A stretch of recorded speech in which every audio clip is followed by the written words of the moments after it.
Hapon sa ating lahat. Unang-una, nagpapasalamat ako sa inyo. Kahit na tayo ay nasa oposisyon, kayo'y nandito pa rin. Sa kabila, hindi nyo kami dinidisown, bagkos kayo'y andito pa rin, sumusuporta sa amin. Palakpakan po natin ang ating sarili. Yan ang mga tao na may prinsipyo. Yan ang mga tao na sa amin sa Bisaya, dunay baruganan. Kaya ako'y sumasaludo sa inyo. Sa Bisaya pa, bahalag mga bungi, basta dili gyud ko mod-ag baruganan. Kung sa Tagalog pa, bahala ko mga sira yung, awan ko, basta bungi. Bahalag mga bungi, basta hindi ako lilipat ng kampo. Yon po, itaga nyo sa bato. Alam po ninyo, noong Sunday, February 11, official first day of the campaign period, wala po tayong ginawa. Pinauna natin yung kabila. Sige, mag-proclaim kayo dyan. Kami, mga dihado mo kami, dito lang kami mamaya after 2 days. Today, 13 kami mag-proclamation. Hinayaan natin sila.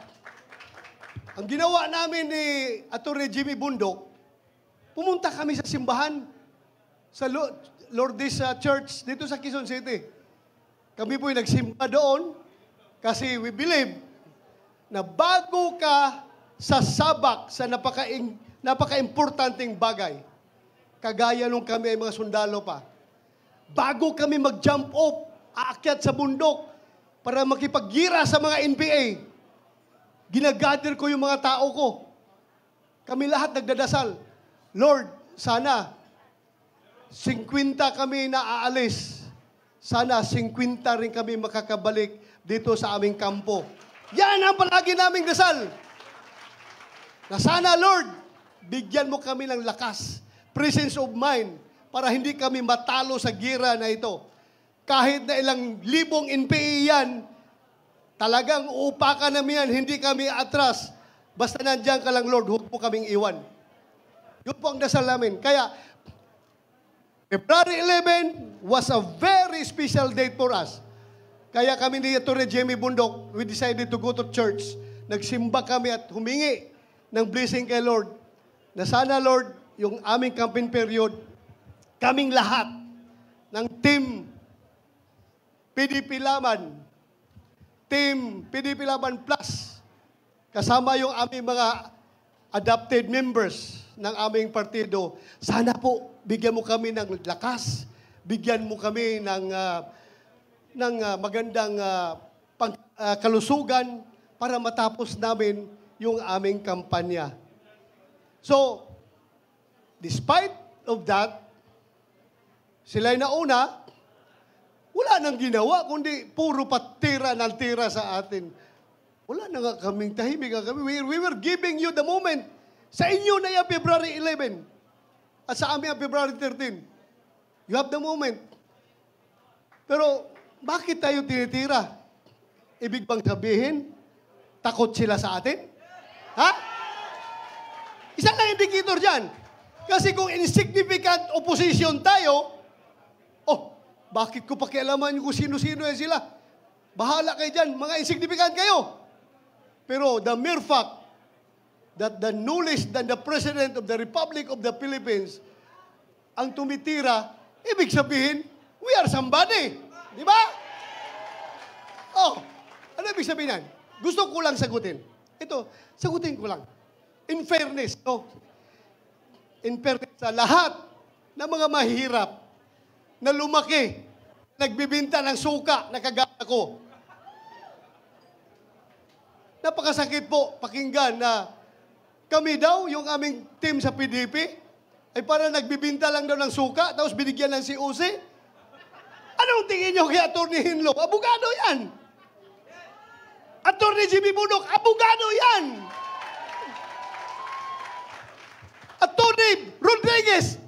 abogado yan. Attorney Marcolita, abogado yan. Ako, hindi ako abogado. Pero, murag abogado. Ako lang, talagang, alam nyo, yung suka, maliit pa ako, yung lolo ko po, mananggite. Alam nyo yung mananggite? Yung umaakyat sa puno ng niyog para kukuha ng tuba. Sinasamahan ko yan every morning. Ako ang nasa ilalim ng puno kasi yung tuba na kinukuha niya sa taas, binababa niya, ako ang tagatanggap. At yung tuba na kinukuha niya, binibinta niya yan. Kapag hindi nabinta ang tuba, kinabukasan, bahal na yan. Ano ibig sabihin ng bahal? Hindi na presko. Bahal na, medyo mapakla na yung tuba. Pagkapangatlong araw, mas lalong mapakla. Bahal pa rin ang tawag namin yan. Pero after the third day, hanggang 1 week and onwards, yung tuba ay nagiging suka. At yung suka na yan, hindi niya kinikwinta ng lolo ko. Ang kanya tuba lang. Pag nabinta ang tuba, sa kanya yung pera. Pero yung suka, sobra na, ako na magbibinta niyan. So, income ko na yon. Pambaon ko pag-eskwela. Nilalagay namin yan sa butilya ng bote ng long neck. Alam niyo yung long neck? Lapad, at saka yung lapad, yung tanduay. Lagay namin yan, display ko sa labas ng bahay namin para mabili ng mga kapitbahay na dumadaan. Kaya, huwag nating maliitin yung mga nagtitinda dati ng suka. Dahil, hindi po masarap. Hindi po bawal mangarap ang isang nagtitinda ng suka na magiging senador. Ako'y nagtitinda ng suka, pero nakapag-masteral degree ako. Nakapag-doctor of philosophy ako. Naging chief PNP pa ako. At ngayon, naging senador pa. Kaya sa lahat ng nagtitinda ng suka dyan, malaki ang tsansa nyo na magiging senador. Hindi kasi, ito mga tao na lumaki sa layaw, yung hindi kumakain ng pagkain ng mahirap, baliwala sa kanila suka.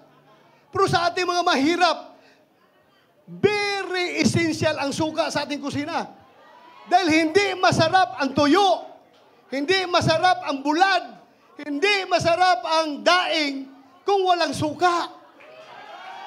Kaya, sige lang, tawagin ninyo kaming Team Suka. Okay lang.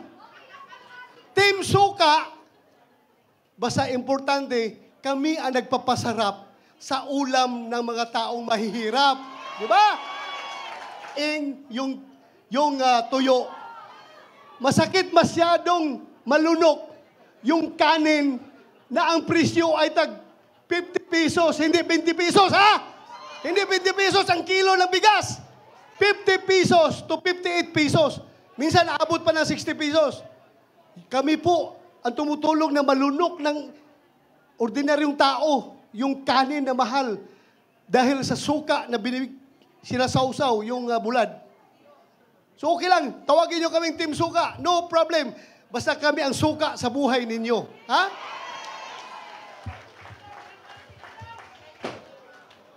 Tayo daw. Ay, nabanggit ko lang kasi yung nakikita ko dito. Andito pala si Pastor Kibuloy. Di ba? Isa-isahin ko yan mamaya. Isa-isahin ko yan mamaya. Huwag kayong mag-alala, isa-isahin ko yan. Ang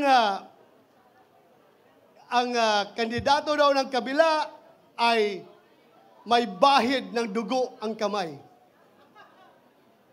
Dahil sa tukhang. Wala mang ibang involved yan sa tukhang kundi ako. Di ba? Kaya, with all due respect, sasagutin ko lang po. Alam po ninyo mga kaibigan, kung yung aking mga kamay ay may bahid ng dugo, hindi ko po yan ikinakakahiya. Kung yung aking mga kamay ngayon ay may bahid ng dugo, dugo ng mga masasamang tao, kung kinakailangan na madumihan ng dugo ng masamang tao ang aking kamay, para maprotektahan ang buhay ng mga matitino, mababait at mga law-abiding citizens. Gagawin ko po yun. Itaga nyo sa bato. Gagawin ko yan.